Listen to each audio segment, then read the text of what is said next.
channel. If you're new here, I'm Lex. I love to do content on hair, skin, makeup, lifestyle, anything girly. You've come to the right place. So I'm not gonna talk a whole bunch, doing the basic YouTube intros, but today I just wanted to bring you guys a video about hair growth.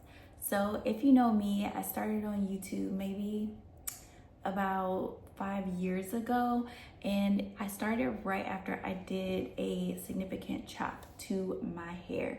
You can go back and search my videos and see, but my hair was pretty much not below my ears, so it was pretty short and I had a lot going on. Honestly, if I'm being transparent, I had so much heat damage to the point where I would go into the salon and they thought I had a relaxer.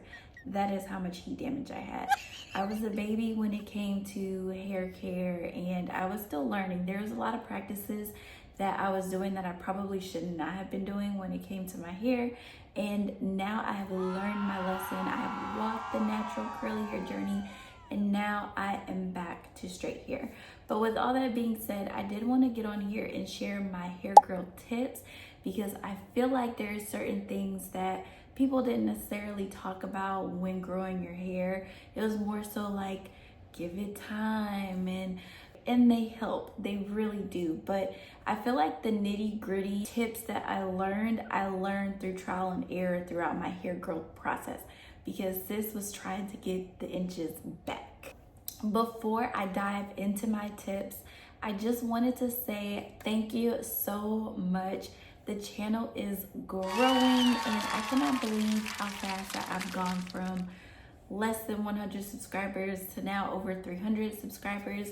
And I know, like, to say that out loud, you're like, oh, it's only 300 subscribers, but I genuinely do appreciate you guys liking my videos, commenting on my videos, following along with me, and enjoying my content. Like, that means so much to me. Words cannot even explain like how much I thank you, and I am so appreciative. So thank you so much for subscribing. If my voice goes in and out, I am getting over a cold, so bear with me. Okay, so 3 tips that you did not know you even needed when growing your hair out. Starting with tip number 1. So I feel like this one isn't talked about a lot in the terms of hair growth, but it's so important. And tip number 1 is to know your enemy. When I say enemy, I mean the factors that are counting against you when it comes to hair loss. These are gonna be the factors that impact your hair the most. So when you hear hair growth, most people are like, oh, you gotta focus on the ends, or oh, you gotta focus on the scalp.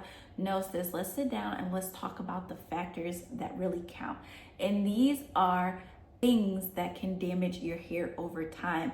It can damage your hair from the scalp, and it can damage your midshaft, and it also can damage your ends. And all of this plays a part in hair growth and your hair actually growing and retaining length. There are 5 aspects of damage to the hair. The first one is thermal. So these are your heat styling tools. They're your curling irons, your curling rods, your flat irons, the pressing comb, sometimes even the blow dryer. Those cute little blowouts, sis, could be impacting the breakage, and that's why your hair is staying at one length. So it's very important to monitor how much you're putting heat in your hair, because your hair is made up of keratin bonds, and heat over time can wear at those bonds and cause breakage. You do not want breakage, because breakage is hair growth's worst enemy. The more your hair breaks, the shorter it will get. So it's important to be mindful of how much heat that you are putting in your hair.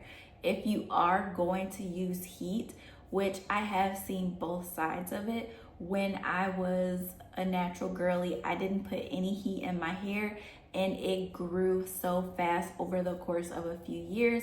I went from my hair not even above my ears to now it is past boob length. And that is only because for a long period of time, I did not put any heat in my hair. And I mean little to no heat. I was even afraid to use the blow dryer to diffuse my hair. So that is how extreme I went as far as not using heat. But if you are somebody that likes to use heat or the blow dryer, or to use your flat irons maybe once or twice a month, I definitely am like, okay, go ahead, go for it. Do you, whatever you need that makes you feel the best, you should do it. But also keep in mind that the damage that it is causing. Now, if you are going to use heat, it is important to go for a heat protectant. Now, there are tons. I have so many here. These are just the ones that I use. I also use the Miracle Leave-In spray. That one works extremely well. It's not a one size fits all type of thing. Everybody's hair is the same, but it's kind of different. You know, hair is made up of the same keratin bonds, but everybody's hair texture and type is totally different. So you have to find a heat protectant that works best for you and use it every time. Don't just use it when you flat iron your hair. If you're somebody that's blow drying your hair, use a little bit before you blow dry your hair, and maybe use an oil base after you blow dry your hair before you go in with the curling wand or the flat irons. It makes the biggest difference. Your hair will thank you. So the next type of damage that I wanted to talk about is mechanical damage. So this is something that kind of gets swept under the rug in both the natural game and the straight hair game, which I don't understand why. This is an enemy for sure. So mechanical damage is the damage that you incur through hairstyles. It's the damage you incur through using combs and brushes and pulling your hair up and scrunchies and hair ties. These all play a part into the mechanical damage. And when it's mechanical, it's usually using some type of tool to your hair. So I am extremely gentle when I brush my hair. I start at the ends and then I slowly work my way up. Please, please, please, please do not brush your hair from the roots down, because your hair will hate it. You have tangles. If you're somebody like me whose hair gets tangled easily, take your time. The time that you spend brushing your hair will be time well spent, because those will be the inches that you save. The third enemy in damage is chemical damage. So this is a tough one for a lot of girlies, because you want to look cute, you want to feel the vibes, you want to switch it up a little bit. Sometimes you might want to go blonde, sometimes you might want to be a redhead, sometimes you might want pink hair, and that's great. But just understand that there is damage that occurs with that type of processing of your hair. So is it bad for your hair? It's not the best. Is it great for hair growth? Probably not. Should you do it? It is your hair. You should live your life, but you also have to keep in mind goals, hair goals. If you want length, it is easier to grow your hair and keep the inches when you have healthy hair. And that is the goal here. Not just long hair, but healthy hair. So when you chemically process your hair, and I am in no way, shape, or form a cosmetologist, this is just life experience that I'm sharing with you guys. When you chemically process your hair, you weaken those bonds significantly, and weak hair breaks off. So if your hair is already prone to breakage or split ends, or you use heat tools and you know that you're not gentle with using your brush or your comb, you having chemically processed hair is only going to add to the weight, and you're not going to see the hair growth that you desire over time. The fourth one is environmental. So this is something that I also feel like gets swept under the rug when it comes to hair growth. Is environmental damage is real. So the UV rays out in the sun can definitely impact your hair. Is it to change the outcome of your hair growth on its own? Probably not, but it's something to take into mind. There was a story that I had back when I was in high school and I thought I was cute. I decided I was gonna go blonde before I went on a trip to Florida.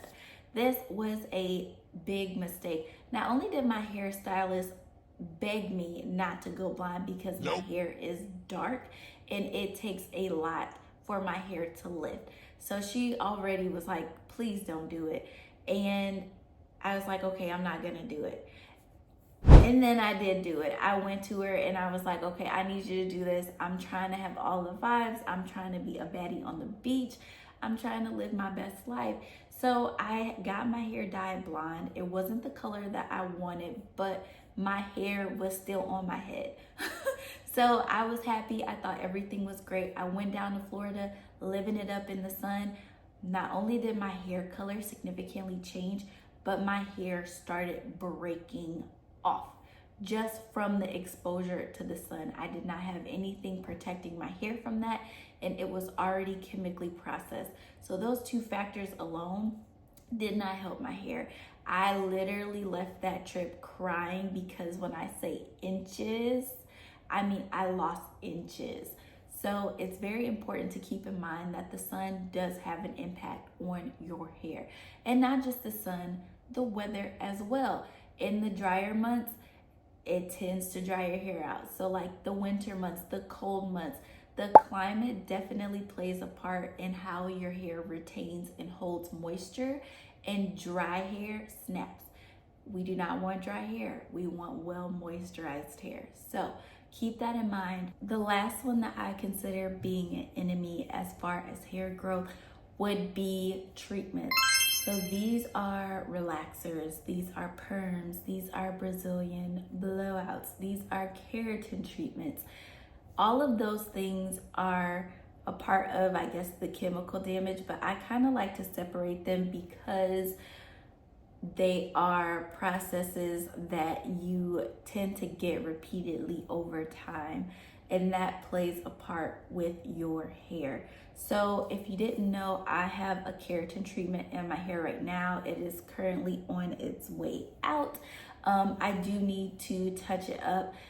That is a personal preference, whatever works best for you, but it does play a part into the bonds of your hair. Now, there are some that claim to be healthier for your hair and maybe even restorative or reparative, but just keep in mind what you're getting. Things such as perms or relaxers, they chemically alter the keratin bonds in your hair. I think they're called disulfide bonds. I'll have to insert something, but they significantly change those bonds, and more than likely they do weaken your hair. So just keep that in mind moving forward. Now that we have discussed the enemies, the other two tips are pretty straightforward and they kind of tie into those. Number 2, oils. Oiling your hair is extremely important. I cannot express this enough. Now, oiling your scalp, oiling your hair like mid shafts, and keeping your ends hydrated is essential to hair growth. Now, to put things into perspective, hair oils is equivalent to lotion to your body. You do not walk around daily with no lotion, no moisturizer on your skin. Why? Because it peels, it flakes. Your hair is kind of the same way. Hair oils nourish and moisturize your hair as well as your scalp. So it is essential. I know that some of the girlies out here are like, oh, I don't want to have greasy hair. You don't have to have greasy hair because there are other options out there that moisturize your hair without that heavy, greasy feeling and look. So I'm going to categorize this into 2 separate oils. So we have the non-greasy oils and the greasy moisturizing treatment oils. So the 2 parts, your scalp and your ends. So for your scalp, I definitely recommend oils such as, I have some here, rosemary oil. This is great for the scalp and circulation. Circulation is your best friend, scalp circulation rather, when you are growing your hair out. Anything that invigorates and causes circulation and blood flow in your scalp helps promote hair growth and stop hair thinning. Next oil that I want to talk about is a peppermint oil. So this has peppermint in it. Again, it works with invigorating and stimulating the scalp, which helps our hair to grow. It also comes in oil form. If you do have it, essential oils are concentrated, so just be mindful of that. You don't want to use that much. You want to go in and dilute it with a carrier oil or something like that. And the last scalp oil that I use particularly is an Indian massage scalp or a scalp massage oil. It's an Ayurvedic oil. I don't know if I'm pronouncing that right. Forgive me if I am not. But this oil is very important as far as invigorating the scalp as well and promoting hair growth. There are certain oils that are in that oil in particular that I feel like help with thinning, and my hair grows super fast when I use it. Does it smell the best? No, but I do like to use it at least once or twice a week when I go in and wash my hair. When we talk about the hair shaft or the lengths, whatever the proper term is, I just want to talk about the non-greasy options and the greasy options. For example, the non-greasy options, I have one here that I use is jojoba oil. This one is definitely moisturizing for my hair. It's not too heavy, which I really appreciate, but it works. Okay, got hair right. But it works well with moisturizing my hair and keeping it shiny. Now there are other oils that I have which are like silkening glosses, and these work great. Other hair companies come out with these oils and they promote shine and it looks wonderful, but you want to make sure that you focus on a hair oil that is nourishing, like amla oil or sweet almond oil. These oils are lighter but have nutrients in them that can help your hair and encourage the retention.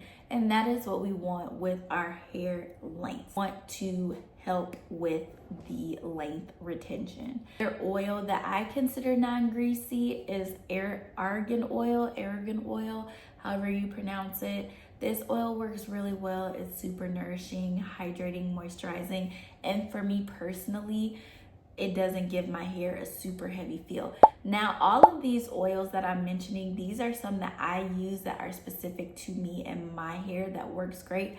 Again, this is not a one size fits all, but I do want to give girlies and guys some options to help with that, because not one oil is gonna work for everybody. Now, moving along to the options, I would have to say coconut oil falls under that. I like to use that as a pre-poo or pre-scalp treatment, just to pack in a little extra moisture into my hair and my strands before I wash it out. Rosemary oil, it's great for the scalp, but that oil is a little bit heavier, and it is an oil that you probably want to wash out because it is greasier. Oil that I would consider or classify for your scalp and your ends is olive oil. Olive oil and avocado oil, I feel like, are great moisturizers. They are super thick. They are full of omega and fatty acids that are great for your hair. And then the last one that I want to talk about that I also have is pure Jamaican black castor oil. This stuff is thick. Sis, when she comes through, and she's a heavy hitter, okay? That oil is great for your scalp, it's great for your hair ends, but again, it's not something that you want to use every day and keep in your hair because it will weigh it down and it will get greasy. The third and final tip that you didn't even know you needed was to be gentle. I feel like when I was going through my natural hair journey, nobody focused on being gentle with your hair. Now, I was going through the curly hair game. I was a curly girl, and I have a lot of thick, coarse curls. And I just remember watching videos, and I would just see girls just going in the shower, just detangling and being rough and tugging and pulling, and whatever got the knots out, that is what you did. And they had different detanglers, but I did not see anyone. I won't say anyone, but there were very few influencers that I saw that were really gentle with their curls and their hair specifically. And this is a tip that I cannot stress the most. I saw the most hair growth when I was gentle with my hair. Now, back then, I only brushed my hair maybe once or twice a week just because of how I styled my hair. I brush my hair more now that it's straight. But even when I do, I go in with, again, enemies, tools that are soft and flexible. So mechanical tools that I use are tools that are gentle on my hair that don't incur a lot of damage. So if I had to choose between this one or this one here to brush my hair, comb my hair out, I'm using this one because these bristles are more rigid. They're very close together and these will pull your hair out and cause damage. So I like to go in with a wide tooth comb. Bristles are further out and more flexible, or a comb like this where it definitely goes with my hair strand, so there isn't a lot of tugging or pulling. But just being gentle will change the game for you as far as hair growth, and I cannot express that the most. You definitely want to focus on growth and retention when you are looking at having healthy long hair. Those are my 3 tips that you didn't even know that you needed, that helped me grow my hair from right by my ears all the way down past my boobs. Knowing your enemy is important when it comes to damage. Using hair oils on your scalp and your ends is just as important. And being gentle, my gosh, it is so important, because it doesn't matter how fast your hair is growing. If you're going in and just breaking all those inches off, your hair is not growing. But thanks for tuning and watching this video. If you want to see more like this, please comment down below, and also comment down below the hair oils that you like to use, because I'm always looking for different hair oils, or even your favorite like detangler or comb or brush. I'm definitely always looking for that. And I want to hear some of your stories too about things that you've done to your hair, whether it be chemical treatments or coloring your hair, or different tips that you've learned to help you grow more hair. Also, I am a new content creator and I like to share the love. So if you're also a new content creator, share your information down below so we can follow each other and support each other, because I am all for that. Thanks for watching. I hope that you found these 3 tips super informative and helpful, and that you can start applying them now to your hair growth journey. Thanks for watching, and I can't wait to see you next time.